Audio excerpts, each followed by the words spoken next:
The boy was the school bully everyone feared, but at home, he turned into a helpless lamb under his sister's fists. Every day, he knelt to beg forgiveness, racking his brain to please her. As fans of earlier episodes know, the girl and the boy were half-siblings. Tired of being bullied, the boy once hired thugs to teach her a lesson, but the girl beat them down with 3 quick moves, and in the chaos, she even saved the richest student in school. Later, she sent him a cheeky text, claiming she'd avenged him. The wealthy boy, already fond of her, fell even deeper in love.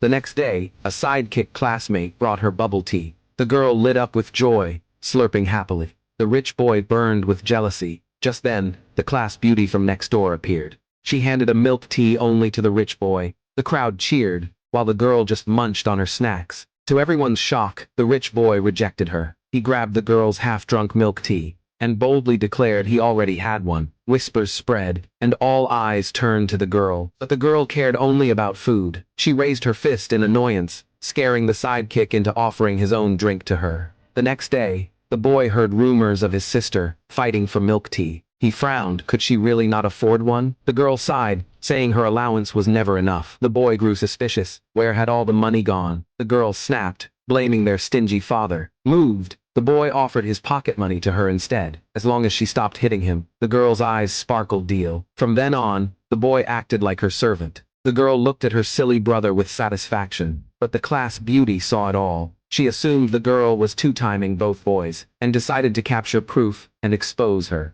The girl only praised her younger brother once, but the scheming classmate snapped a photo and posted it online. Soon, rumors spread that the girl was two-timing. The clueless girl was left completely stunned. Luckily, a friend rushed over to warn her. Meanwhile, one of the so-called boats was eating lunch. His classmates whispered around him, telling the rich heir not to fall for her tricks. But the rich heir just smiled like a fool. He thought everyone was treating the girl as his girlfriend. His classmates shook their heads, calling him hopelessly love-struck. At the same time, the other boat heard the rumor too. He swore to teach that scheming girl a lesson, but the scheming girl was still celebrating her victory. Suddenly, the school bully brother stormed in and grabbed her. She screamed for the rich heir to save her, but the girl appeared out of nowhere. She kicked her brother aside, thinking he was bullying again. The brother cried out in grievance, saying she was the real culprit. Hearing this, the girl's fists clenched tight. With one command, the school bully smashed the phone screen black.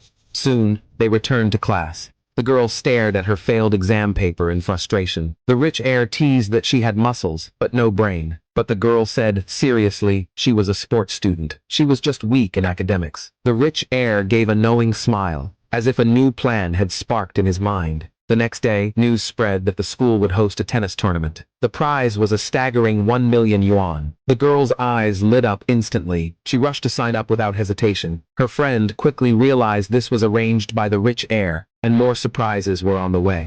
Just after registering, the girl bumped right into him. Without warning, he grabbed her hand and told her he was taking her somewhere secret.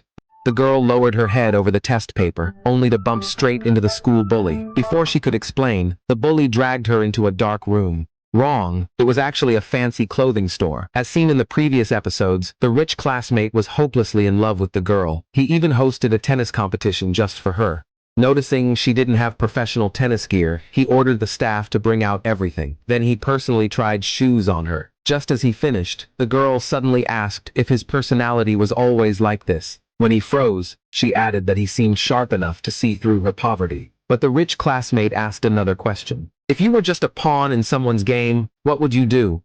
As seen before, the boy had always been treated as a pawn in his family's wealth battle. Even his own parents abandoned him. The girl declared, then no one should play, just flip the table. Her words struck right at his heart. He laughed freely, and actually flipped the board. Once again, he fell even deeper for her. Meanwhile, the girl dreamed of him confessing. Tangled like quantum particles. The innocent girl woke up in shock. She slapped herself and cursed her own foolishness. Soon came the day of the match. Crowds of admirers followed the girl like loyal fans. It wasn't long before her rival mocked her, claiming to be the true tennis queen, but the girl only glanced at her coldly. Then she turned away, leading her followers out. Did the villain really love trash talk that much? Even at the handshake, the so-called queen kept running her mouth. The girl simply rolled her eyes. Soon, the game heated up with fierce back-and-forth rallies. Her bully brother turned into a cheerleader, dancing more flirtatiously than the girls themselves. The two sides' cheer squads formed a hilarious contrast. Before long, the queen broke down.